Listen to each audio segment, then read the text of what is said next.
Pushkin. We spend hours deciding what to buy, but there's a split-second decision that can make or break a sale. Do you have the trust to hit buy now?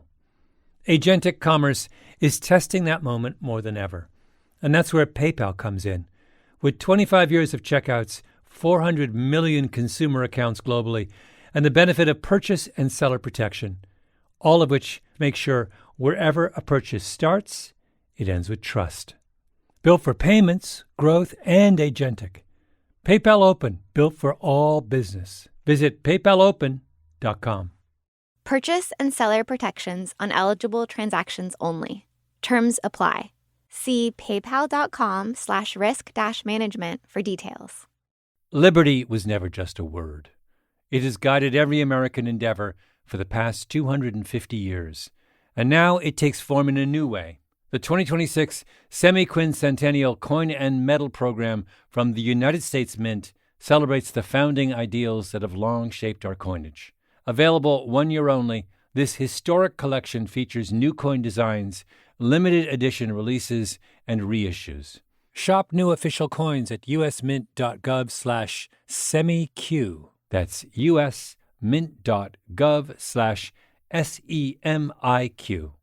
Whatever your goal, trade, show, giveaways, client gifts, or team gear, 4imprint has the promo products to match. With thousands of options, from apparel and drinkware to tech and totes, it's easy to find the right fit for your brand and budget, with standout choices at every price point. And with their 360-degree guarantee, you can be 4imprint certain your order will show up just right on time. Explore more at 4imprint.com. 4imprint, for certain. Hello, Revisionist History listeners. I'm so excited to bring you Season 7 in just 2 short weeks. Until then, I wanted to share another podcast with you that I've been working on. It's a new show called Legacy of Speed. As any loyal Revisionist History listener knows, I'm totally crazy about running. So when Tracksmith approached Pushkin to make a show about running and sports activism, I was all in. Legacy of Speed is a series about the transformation of a track program at San Jose State in the 1960s. What started out as just a second-tier state college that no one outside of Northern California had even heard of quickly became known as the home to Speed City. Under the guidance of one coach and his unconventional techniques, San Jose launched the careers of the fastest sprinters of the day. I traced the journey of those sprinters who went on to make an iconic protest at the 1968 Summer Olympics. The show features conversations with Olympic athletes, sports journalists, performance coaches, and documentarians. You'll hear from some of the best runners of all time: Tommy Smith, John Carlos, Lee Evans. It's a story about athletes who dared to take a stand and the mentors who made them fast and brave enough to pave the way for the sports activism we see today. Here's a preview. You can follow the story by searching for Legacy of Speed wherever you get your podcasts. 1968. The Summer Olympic Games are in Mexico City. For the first time, the Games are truly a television spectacle. Twice as many hours of coverage with new technology like instant replay. And it's being broadcast live around the world in color. Everyone is watching. The United States leads the Olympics in medal awards and is just about supreme in the sprint races, thanks to men like Tommy Smith and John Carlos. Tommy Smith, John Carlos, two of the greatest sprinters of all time, captured in one of the most iconic images of the 20th century. Two black men standing on a platform, each with a fist in the air. Yesterday, they stood on the victory platform with bowed heads, wearing black socks and gloves in a racial protest.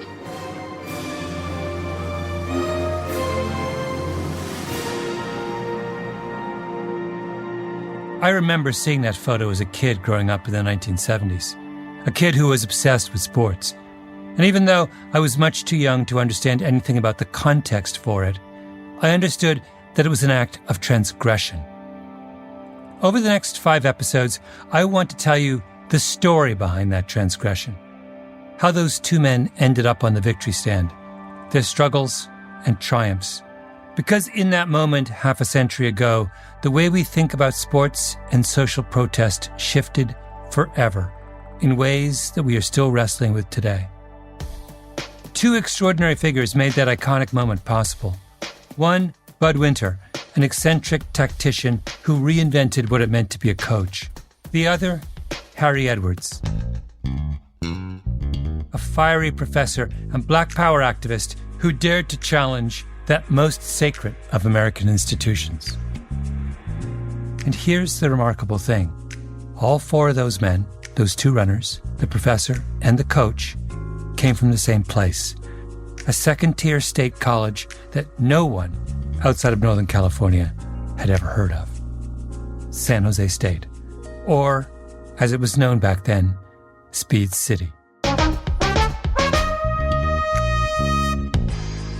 I'm Malcolm Gladwel. This is Legacy of Speed, a story about athletes who dared to take a stand and the visionaries who made them fast enough and brave enough to change the world.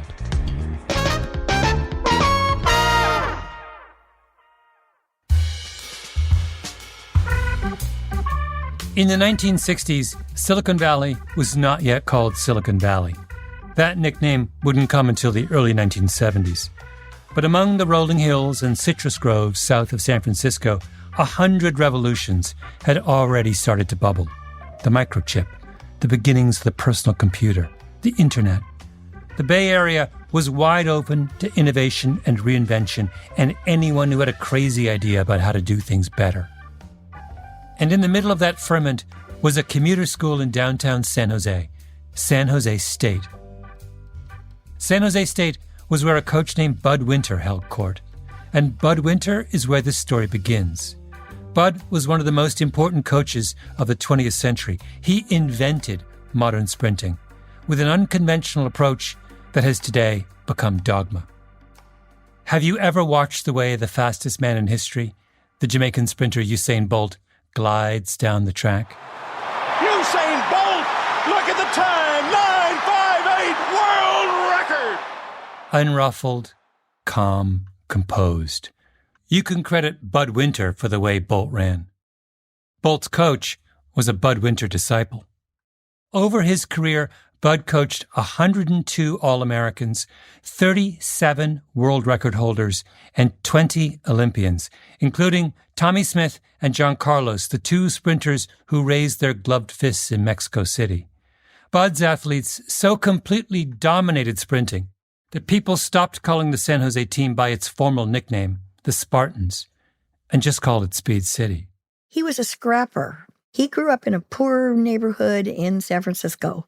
Yeah, it was right by the zoo. That's Kathy Winter, Bud's daughter. Bud Winter was born Lloyd C. Winter in 1909 and grew up in San Francisco. Well, his mom was a Spitfire Irish woman, and his father was a photographer and a very quiet introvert. And he lived on the poor side, so I think that's why he had such a compassion and a heart for people that didn't have money. Bud ended up at UC Berkeley. He studied psychology. After college, Bud coached football at a high school and then a junior college. He was a man of obsessions. He didn't just golf. He invented a golf club that he swore hit the ball further because he'd exposed it to radiation. He didn't just fish. He went fishing around the world. He was unkempt, unassuming. He wore mismatched patterns. His clothes were often wrinkled. When he traveled, he stuffed his suits into a duffel bag. He always seemed to have soup or something down his shirt. but when you pointed it out, he'd go, oh, who cares? It just wasn't his priority. In 1941, Bud took a job coaching track and freshman football at San Jose State. I would say my dad was somewhat absent. And I don't say that with negativity in my heart or anything, but his whole life was about track and field and the guys. We'd be sitting there at the table at dinner, and all of a sudden my dad would get up and he would go over to the side and he'd start to practice like the shot put. Okay, now he wants to tell him to turn his head this way. And here we were in the middle of trying to tell him a story about what we did at school. As a coach, Bud was a teacher, not a screamer. The thing that impressed me about Bud, he never raised his voice. This is Ray Norton, one of Bud's athletes. And never did I ever hear him use profanity. That's pretty unusual for a coach. My high school coaches, that's all they did, They couldn't coach, all they did was use profanity. Bud didn't look like a traditional coach. He didn't sound like a traditional coach. And that was all part of the charm. Norton remembers the first time he met Bud. He was still in high school. He and some of his friends who also ran went to a track meet at the University of California, Berkeley, the annual showdown between the Big Ten and the conference that would become the Pac-12. First of all, we snuck in the place, and we sitting quietly, hoping nobody noticed us, Norton and his friends all ran track for their high school teams. A couple of them were pretty fast, but none of them expected to be recruited by the colleges at this meet. It's 1955. Not too many of the big track schools were interested in black sprinters. We watched the big boys, the collegiate guys, and then when they left, we kind of eased down on the track and got in the starting blocks. They started to race each other, just for fun. We were supposed to be there, obviously. And there were several coaches in the stands watching. All of them left except one. That one was Bud Winter. And Bud walked from the bleachers, and we're in the starting blocks. And we said, oh, God, we've been busted. They're going to throw us out of here. And he walked real slow, and then he stopped in front of me, and he said, do you know you could be the world's fastest human? And I went, okay.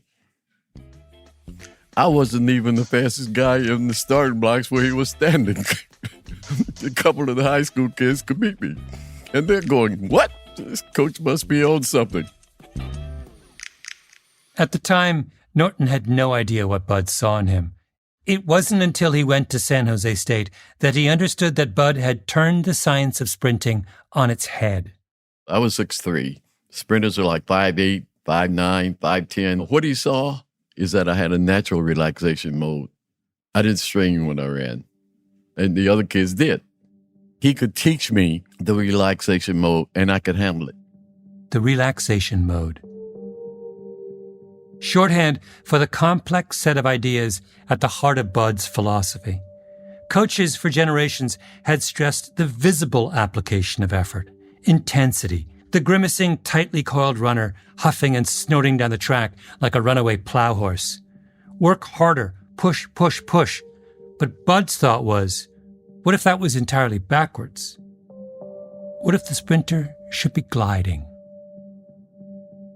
Norton joined Bud's team in 1956 on a scholarship. He would become a star, the first real star of the so-called Speed City era at San Jose State. We'll be right back.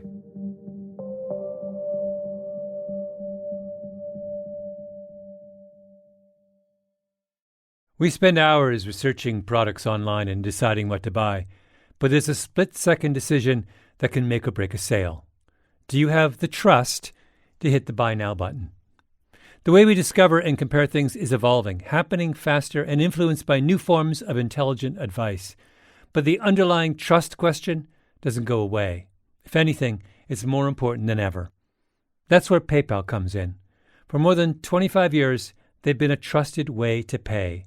And now PayPal can make the agentic era of commerce work for merchants, letting them maintain control of their brand, their customer relationships, so even as the way we shop changes, the moment that matters most still feels familiar and deeply dependable. Built for payments, growth, and agentic. PayPal Open, built for all business. Visit paypalopen.com to get started. Purchase and seller protections on eligible transactions only. Terms apply. See paypal.com/risk-management for details. This show is sponsored by BetterHelp. BetterHelp's 2026 State of Stigma report surveyed 2,000 Americans and revealed that 85% of Americans believe getting support is wise, yet 74% say society discourages people from doing so. This makes no sense, right? If you have a toothache, society doesn't discourage you from seeing a dentist. If your car breaks down, society doesn't discourage you from seeing a mechanic. If your heart is literally broken, as in not functioning, Society doesn't discourage you from seeing a cardiologist, but if your spirit is broken, if you're struggling with some burden, society says you don't deserve help. I think it's time to end this self-defeating contradiction. Your spirit is not less worthy of our concern than your heart or your teeth or your car. Which brings me back to BetterHelp. BetterHelp has quality therapists. They work according to a strict code of conduct and are fully licensed in the U.S. Don't let stigma stand in the way of support. Start therapy with BetterHelp. Sign up and get 10% off at betterhelp.com/Gladwell. That's betterhelp.com/Gladwell. Whether you're planning a big event, launching a new campaign, or just stocking up on team gear, finding the right promotional products makes all the difference. That's why so many brands turn to 4imprint. They offer thousands of options, from on-trend apparel and premium drinkware to tech, totes, and giveaways, so you'll find the right fit for any audience, purpose, or budget. You can customize it all: your logo, your message, your look, and many items come with no setup charge to help you save. And if you're really watching the bottom line, you'll find standout choices at every price point so you can make a real impact while staying on budget. Plus, you'll get expert help, fast turnaround times, and their 360-degree guarantee so you can be 4imprint certain your order will arrive on time and look exactly right. Whatever your goal, 4imprint makes it easy to find your perfect promo match. Explore the possibilities today at 4imprint.com. 4imprint, for certain.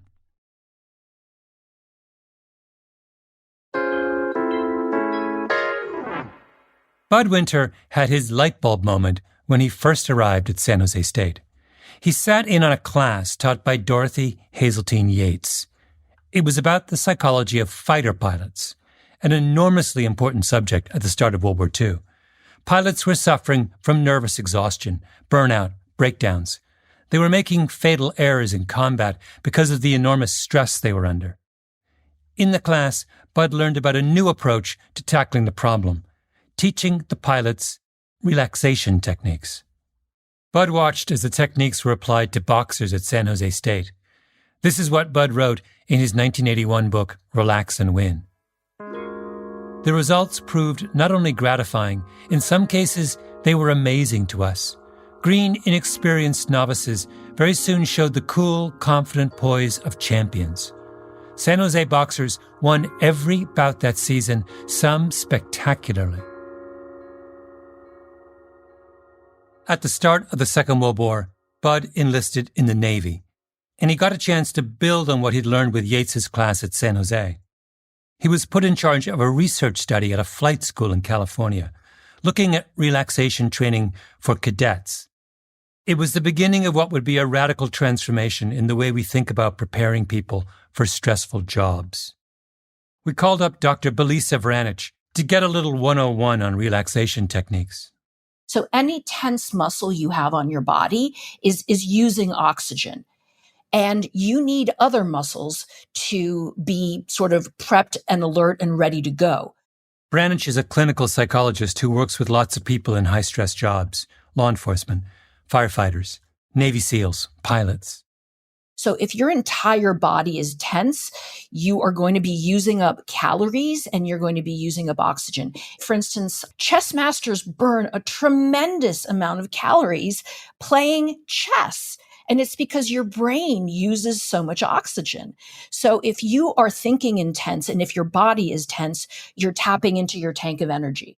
Imagine how quickly you might drain that tank of energy in a dogfight. And if you return safely, how would you manage to get some sleep so you could fight again tomorrow? The solution is to learn how to relax, to contain and control your stress. Inhale, 2, 3, 4. Breathing Hold. Slowly and deliberately. 3, This is called tactical 4. breathing. Inhale, stretch a little bit more. Sigh on the exhale. And you're ready to go. So your breathing controls your heart rate, and your heart rate is your main indicator of stress. So when you get stressed out, your heart rate goes up. And once it goes past a certain point, it affects your motor skills, your fine motor skills, your memory, and your ability to perform. So whether you are working in a corporate setting or you're an athlete, you'd like your heart rate to be at a place where you are calm but alert. At the flight school, winter study involved 200 cadets. For 6 weeks, they attended classes, played sports, and took psychological tests. The cadets were split into 2 groups. One was the control group. The other group learned relaxation techniques. Bud wrote about the outcome in his book. The relaxation group made more significant and even spectacular progress. The greatest improvement by the relaxation group was demonstrated in the courses that involved the most pressure. When the war was over, Bud went back to San Jose State.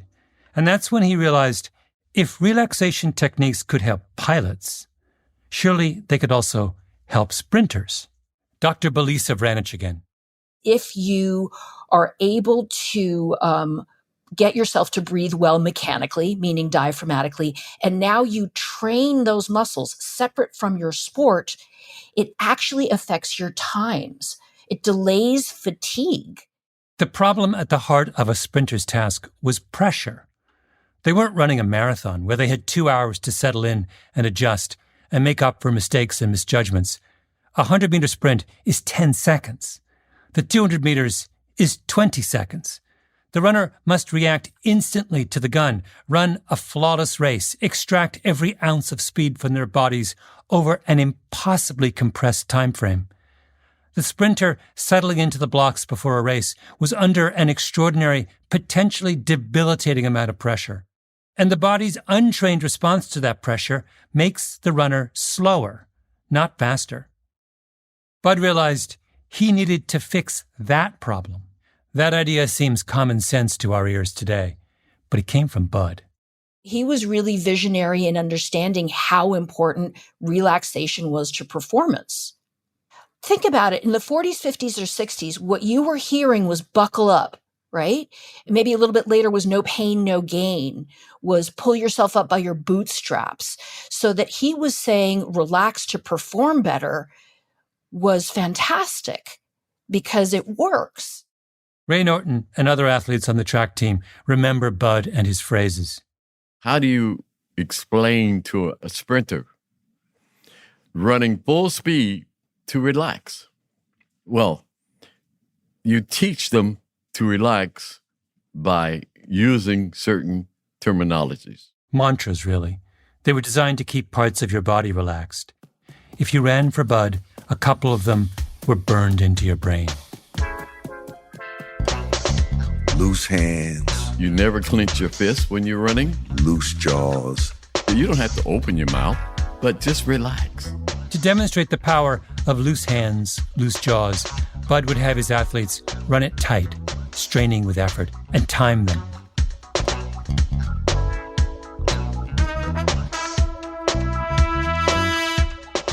Then he'd have them run relaxed, their hands unclenched, their faces sagging with what Bud called fish lips.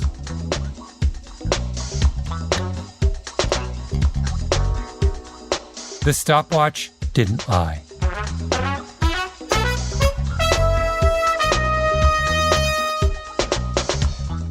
I spoke with Tommy Smith, one of the greatest of all Bud's athletes. Was it difficult to master some of the things he was talking about? So there was a lot of things that he put into a process that we had to understand. And it was very difficult at times for us to master the usage of the muscles to their maximum without tensing up, without overdoing it. The process of too much is not good. Too little is just as bad. And just like the Navy cadets, Bud's athletes also had to do visualization exercises. This is Ben Tucker, a distance runner. Before each competition, Bud would always call us in on the Friday night. This is the night before the event. And then he would have us sit in a room, turn the lights out, And then we would just sit there and he would just talk us through. This is the first lap. This is the second lap. And so he had us not only strategizing, but he had us seeing ourselves. This is the night before.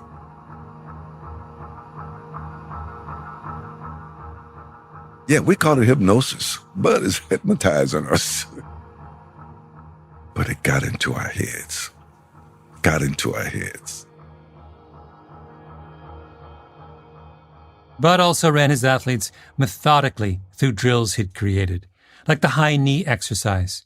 The runner marches up and down the track, driving one knee after the other high into the air in an exaggerated slow-motion version of running. That's a real basic of how sprinters run. Dr. Peter Weyand studies the biomechanics of sprinting at the Locomotor Performance Laboratory at Southern Methodist University. And it's directly connected to how forcefully the sprinters hit the ground. So if you watch a marathoner run, they don't run that way. They have kind of a shuffling gait. The sprinters punch the track with their limb. So the high knee lift allows them the space to get the high velocity, and then the quick stop, it's like delivering a punch to the ground. The more force the sprinter can deliver with that leg punch, the faster they can get off the ground, which leads to a longer, more efficient stride. All of the difference in how fast they can run, all of the force difference happens during that initial impact period. So it's essential that they get the high knee lift and that they execute the high velocity and quick stop. That's the entire secret right there. The innovations, the tinkering, the rethinking, the search for the slightest edge never stopped. I realized, I said, this is the first genius I ever met, because his mind was busy of how to make us run faster. That's Lee Evans, another of Bud's greatest sprinters. I remember he said, okay, everybody give me your shorts. And he was punch holes in the back part of them so the wind could flow through them better. And he said, okay, everybody give me the spikes out of your shoes. We take our spikes and give to him. And he would shape them like a pyramid so that the rear part would get more push off. He was always thinking of ways to take off a 10th or 100th of a second. And I never had a coach to be concerned about little minor details like that.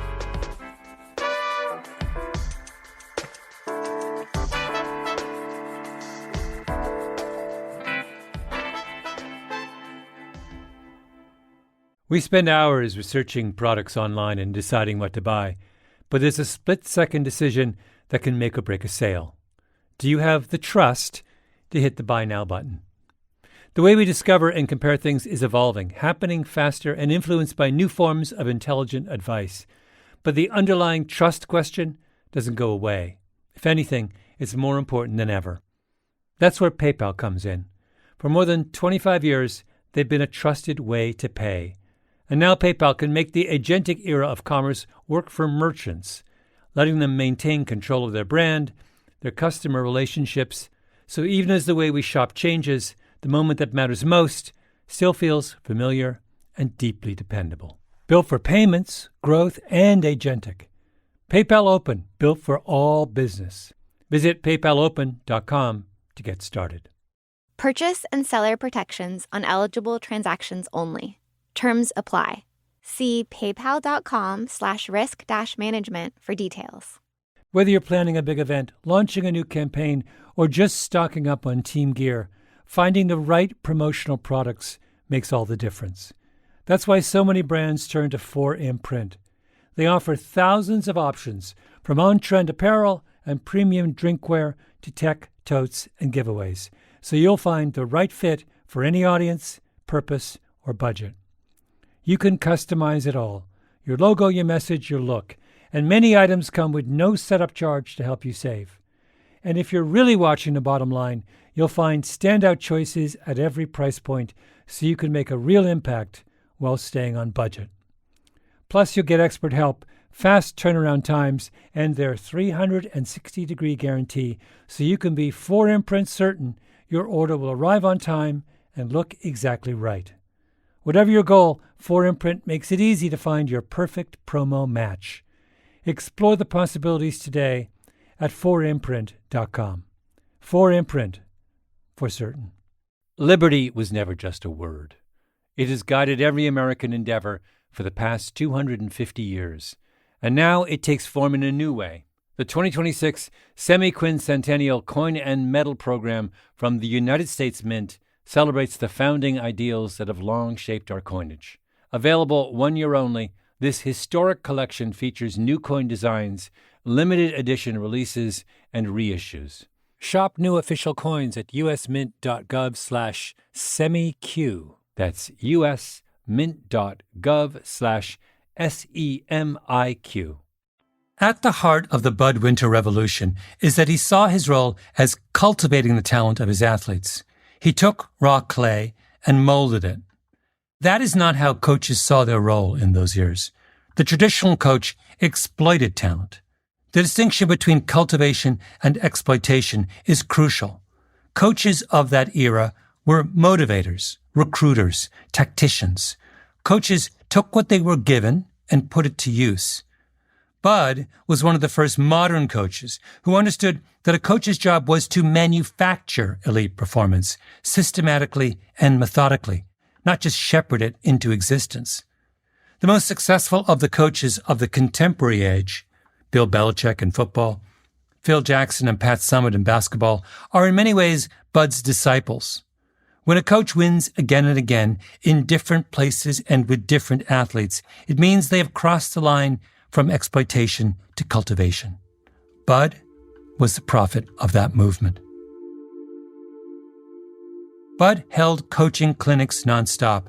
He wrote a how-to manual, So You Want to Be a Sprinter, that became a must-read for coaches and athletes alike. In it, 2 cartoon sprinters helped demonstrate the right way and the wrong way to execute Bud's techniques. Their names were Jack Champ and Joe Chump. Their coach is a Bud-like figure named Igor Beaver. Get it? Igor Beaver. He eventually made a 15-minute instructional film that he shot at San Jose State. Coach Winter believes that the sprinter should undergo a special drill to emphasize... Members of Bud's team appeared in the film, which was called Sprinting with Bud Winter. Arm action is powerful, but it is also relaxed. The runner thinks of driving his elbows. The hands are loose. Ray Norton was his first major recruit. In 1958, Norton tied the world record for the 100-yard dash with a time of 9.3 seconds. The only other Americans that held that record were from big schools like USC and Cal. That same year, Bud added another star to his team. This one was shorter and stockier, a more traditional-looking sprinter. Bob Pointer was a high school state champion from Pasadena who had his heart set on USC. He went to junior college, trying to study his way onto the USC track team. Meanwhile, Bud kept sending him letters. That kind of thrilled me, the fact that somebody paid attention to you. Others started to pay attention to San Jose State, too. It drew crowds from, the Bay Area and all around, because Bud would promote the heck out of a track meet. And we got an invitation to go to the Penn Relays. Well, I didn't even know where that was, because I'd never been back east in my life. The Penn Relays in Philadelphia are the oldest track and field event in the United States, a massive international carnival of track and field. So Ray and I went, and we won all the stuff back east. And people back there, they hadn't heard of San Jose. They used to pronounce it San Jose. And they said, those guys from San Jose, and they thought it was a black college because we had gold uniforms and most of the kids were African Americans. But what that did, that put San Jose State on the map. Bud was doing all of this with a minuscule budget at a state college that, when he arrived, didn't even have dormitories. He loved beating Cal and Stanford and anybody who was big, because he felt that, like, the poor people going up against the rich people. And Ray Norton, he was beating almost everyone. 59 was my biggest year. At that time, I held the world's record for the 100 yards, 220 yards around a curve, the 100 meters, and the 200 meters. I had all those records at one time. And I also went undefeated in 100 meters, period, for 2 years. I beat them all, everybody. It was now 1960. Norton had been going strong for almost 2 years. Everyone thought he would win big at the Rome Olympics that year. But then, just before the Games, he suffered a freak injury. A teammate, the high jumper John Thomas, played a prank and threw a snake at him. That was a real snake. It was a little one, but it was, John knew I don't do snakes. Still don't. I jumped out of that hurdles position and snapped my back, the lower part of my back. It ruptured the nerve. This is 3 weeks before the Olympic Games. I had no feeling in my legs. Couldn't walk. I didn't run in any tune-up meets. I couldn't. I didn't run any more until the Olympic Games, which I had probably lost 90% of my conditioning. I couldn't sleep. Couldn't eat. I lost 10 pounds. But Norton didn't want to give up his chance at the Olympics.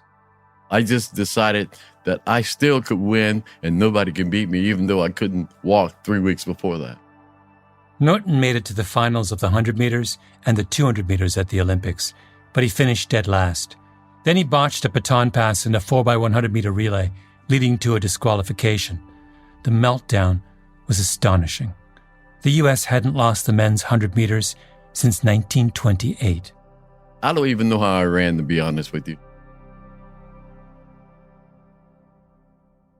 Only a few people knew about his injury. One of them was Bud. Norton says he begged his coach not to reveal the truth. I'm in one room, Bud's next door. My door is open so Bud can see me because I'm hurt, and he knows it. Okay. So I say, Bud, I'm drafted. I'm going to play football after the Olympics. He says, I know, champ. He called me champ. And I said, I don't want him to know I'm hurt. Norton says Bud didn't want to lie. I said, you're not. It's my nerves in my back that's killing me. All you got to say is my nerves. You're not going to be telling the lie. I said, can you do that? But I don't want these people to think they're getting damaged goods because I'm playing football as soon as I get back out of the Olympics. All Bud would say after Norton's loss was that Ray Norton was trying too hard, and that's the worst thing a runner can do, which was the truth as far as Bud Winter was concerned. Speed City had been stopped short in its first great international test. The Olympic Games to me were at once a inspiring, exciting, interesting, horrible experience. That's Bud in 1963, giving the opening remarks at a sports symposium hosted by San Jose State. They were inspiring because once again they pointed out what we must do in the United States if we're going to maintain our sports supremacy. They were wonderful because it pointed out that maybe on the field of sport is the one common ground upon which the nations of the world can get together, and how horrible because of what happened to Ray Norton and our losing the sprint supremacy. All of that relaxation training, the visualization exercises, the loose hands, loose jaws, high knees, all undone. A freak injury from a prank gone wrong. Bud was devastated. But he and his runners would get another chance in the spotlight. Every Olympic Games has its heroes, both athletes and coaches.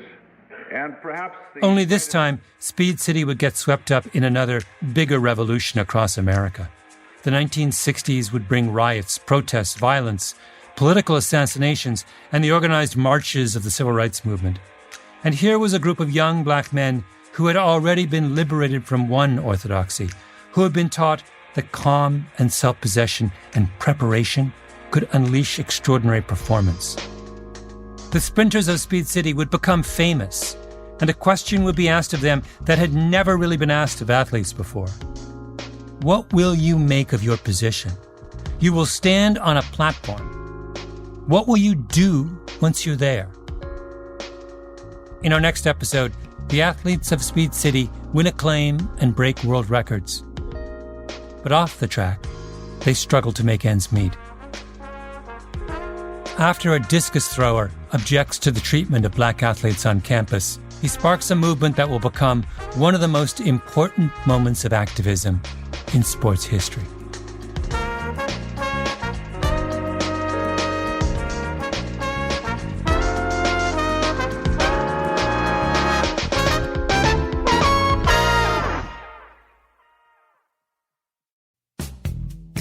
Legacy of Speed is hosted by me, Malcolm Gladwel. It's executive produced by Tracksmith and presented by Puma. Our producers are Joel Meyer and Emily Rostek. The show is edited by Trisha Bobita and Karen Shakurji. And our mix engineer is Jake Gorski. Original music composed by Alexis Quadrado with trumpet by Lee Hogans. Fact-checking by Wynton St. Clair. Our Pushkin EPs are Catherine Girardeau and Mia Lobel. Our development team is Lital Molad and Justine Lang. We had help with research and archival material from Yerla Hill, Kathy Winter, Tom Ratcliffe, John Stalkup, Brett Lyman, and Carly Lowe. Special thanks to Bud Winter Enterprises. Legacy of Speed is a production of Pushkin Industries.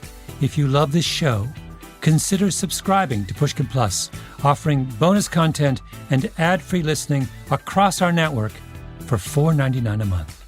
Look for the Pushkin Plus channel on Apple Podcasts or at pushkin.fm. To find more Pushkin podcasts, listen on the iHeartRadio app, Apple Podcasts, or wherever you listen to podcasts.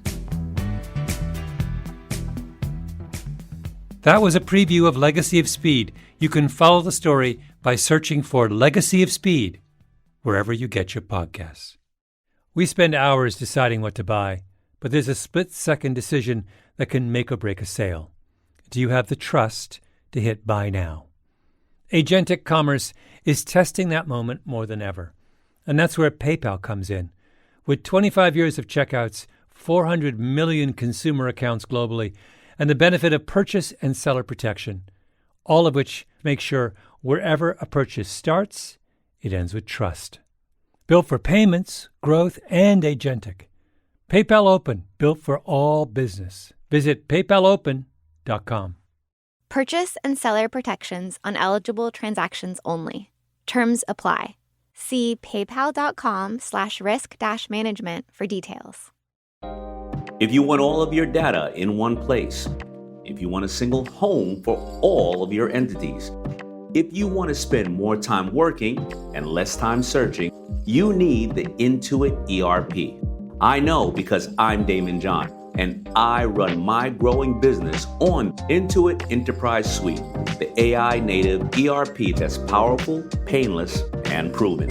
Learn more at intuit.com/ERP. A BetterHelp ad.